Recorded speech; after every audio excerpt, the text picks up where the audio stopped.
आउज़ बिल्लाहि मिनश्शैतानिर्रजीम बिस्मिल्लाहिर्रहमानिर्रहीम। अस्सलाम वालेकुम नाज़रीन, आज हम आपको एक ऐसा सच्चा किस्सा सुनाने जा रहे हैं जिसे सुनकर आपकी आंखें यकीनन नम हो जाएंगी। हम 1988 में जब 9वीं क्लास में पढ़ते थे, उस वक्त स्कूल यूनिफॉर्म में कैमल के सलवार कमीज और सफेद जूते होते थे। हेडमास्टर साहब यूनिफॉर्म के मामले में बहुत सख्ती से पेश आते थे, इसलिए तमाम तलबा यूनिफॉर्म पहनकर आते थे, माँ सिवाय दो एक के जो कि गरीब होते थे। एक दिन सुबह की असेंबली के दौरान मैट्रिक का तालिब इल्म बेखुमल बगैर यूनिफॉर्म के असेंबली की कतार में खड़ा था। जैसे ही हेडमास्टर साहब की नजर उस पर पड़ी, बहुत ही गुस्से में बेखुमल को कॉलर से पकड़कर बाहर लेकर आए। हेडमास्टर का गुस्सा देखते हुए बेखुमल जोर जोर से चीखने लगा, साईं मेरी बात सुने, मेरी बात सुने, मेरा बाप बासुमल गरीब आदमी है, रोटी पूरी नहीं होती, वो मुझे कहाँ से यूनिफॉर्म और जूते लेकर दे सकता है। मुझे आप मारे नहीं, मैं कल से स्कूल नहीं आऊंगा। हेडमास्टर उस्ताद गुलाम हैदर खोखर ने उसे छोड़ दिया और स्टेज पर चढ़कर तमाम तलबा से मुखातिब होते हुए कहा, असेंबली के बाद बेखुमल एक एक क्लास में आएगा और आज आपको जो खर्ची मिली है वो आप बेखुमल को दे देना ताकि वो यूनिफॉर्म खरीद सके। मेरे पास हस्बे मामूल 8 आने जो कि मुझे जेब खर्च मिलता था वो मौजूद थे।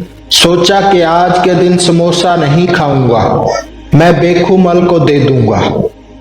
क्लास में अभी बैठे ही थे कि क्लास के टीचर उस्ताद फकीर मोहम्मद हयात हसबानी क्लास में आ गए। थोड़ी देर बाद बेखुमल भी उस्ताद से इजाजत लेकर हमारी क्लास में दाखिल हुआ।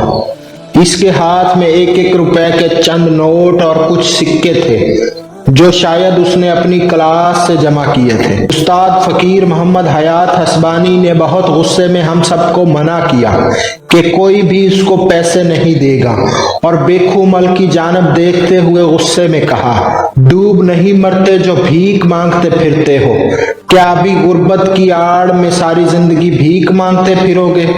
वापस अपनी क्लास में जाओ और जिन जिन से पैसे लिए हैं इनको वापस करके आओ, मैं तुम्हें यूनिफॉर्म लेकर दूंगा। बेखुमल उस्ताद के कहने पर वापस अपनी क्लास में गया और सबको उनके पैसे वापस करके आ गया। उस्ताद फकीर मोहम्मद हयात हसबानी ने पूछा कि शाम के वक्त कौन सा काम कर सकते हो? बेखुमल ने जवाब दिया कि मेरा बाप मोची है, मैं बूट पॉलिश करना और जूतों की मुरम्मत का काम कर सकता हूँ, मगर सामान खरीदने के लिए पैसों की जरूरत होती है जो कि मेरे पास नहीं है। उस्ताद ने पूछा कितने पैसे लगते हैं? उसने कहा, एक लकड़ी की पेटी और चंद बुरश पॉलिश सब मिलाकर 150 रुपए में सब सामान आ जाएगा। उस्ताद ने अपनी जेब में हाथ डाला और 150 रुपए गिन कर दिए और कहा, ये उधार है, तुम मुझे रोज के हिसाब से हर हफ्ते 7 रुपए दिया करना। इसके बाद मुझसे कॉपी मांगी और उसके 3 कोरे सफात फाड़ कर निकाल लिए और उन पर कुछ लिखने लगे। तीनों चिट्ठियां बेखुमल को देते हुए कहा, एक चिट्ठी रशीद पंजाबी को देना, वो तुम्हें कपड़ा देगा और तुम्हें 1 रुपए रोजाना के हिसाब से उसका कर्ज वापस करना है। दूसरी चिट्ठी खालिक दीना मंगी को देना, वो तुझे बूट देगा, उसे भी 1 रुपया रोज के हिसाब से कर्ज वापस करना। ये तीसरी चिट्ठी यूसुफ दर्जी को देना, वो तुम्हें यूनिफॉर्म सी कर देगा, उसे भी 1 रुपया रोजाना देने हैं। यूं 4 रुपए कर्जा उतारने के लिए तुम्हें हर सूरत में इतना कमाने हैं ताकि तुम कर्जा चुका सको और उसके बाद तुम्हें अपनी मेहनत के जरिए आगे बढ़ना है। एक बार भीख मांगने की आदत पड़ गई तो सारी जिंदगी भीख मांगते ही गुजरेगी।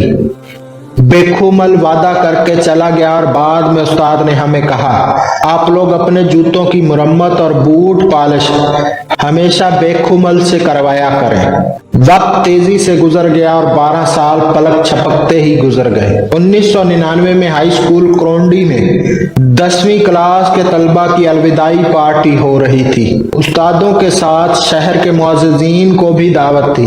तकरीर करने के लिए शहर की एक बड़ी फ्लोर मिल के मुअज़्ज़िज़ जनरल मैनेजर बेखू मल को भी दावत दी गई थी। कॉटन के सूट में मलबूस, माथे पर रिबैन का चश्मा रखे, अपनी तकरीर में इसी स्कूल में पेश आए 1988 का किस्सा सुनाते हुए ज़ारों कतार रोते हुए स्टेज पर बैठे अपने उस्ताद फकीर मोहम्मद हयात हसबानी के पैरों को छूते हुए बताया कि किस तरह एक कामिल उस्ताद ने मुझे भीख मांगने से बचाया और मेहनत का सबक दिया। नाज़रीन, मेरा ये मानना है कि हर उस्ताद और हमारे माशरे के हर जिम्मेदार इंसान को इसी तरह ही करना चाहिए कि वो किसी को भीख देने या इमदाद देने की बजाय उसकी इस तरह रहनुमाई करे या इस तरह उसके साथ तावन करे कि वो ताकि वो अपने पाँव पर खड़ा हो और जिंदगी में आगे बढ़ सके और माशरे की तरक्की और अपनी माशरती जिंदगी को बेहतर बनाने की जुस्तजू में लग जाए। नाज़रीन, मिलते हैं किसी नई कहानी के साथ। जाते जाते आप सबसे हमेशा की तरह दरख्वास्त है कि हमारे फेसबुक पेज को फॉलो करें, यूट्यूब चैनल को सब्सक्राइब करें और हमारी वीडियोस को लाइक, शेयर और कमेंट जरूर कर दिया करें ताकि हमारी हौसला अफजाई हो। फी अमानिल्लाह। अस्सलामु अलैकुम व रहमतुल्लाहि व बरकातुहू।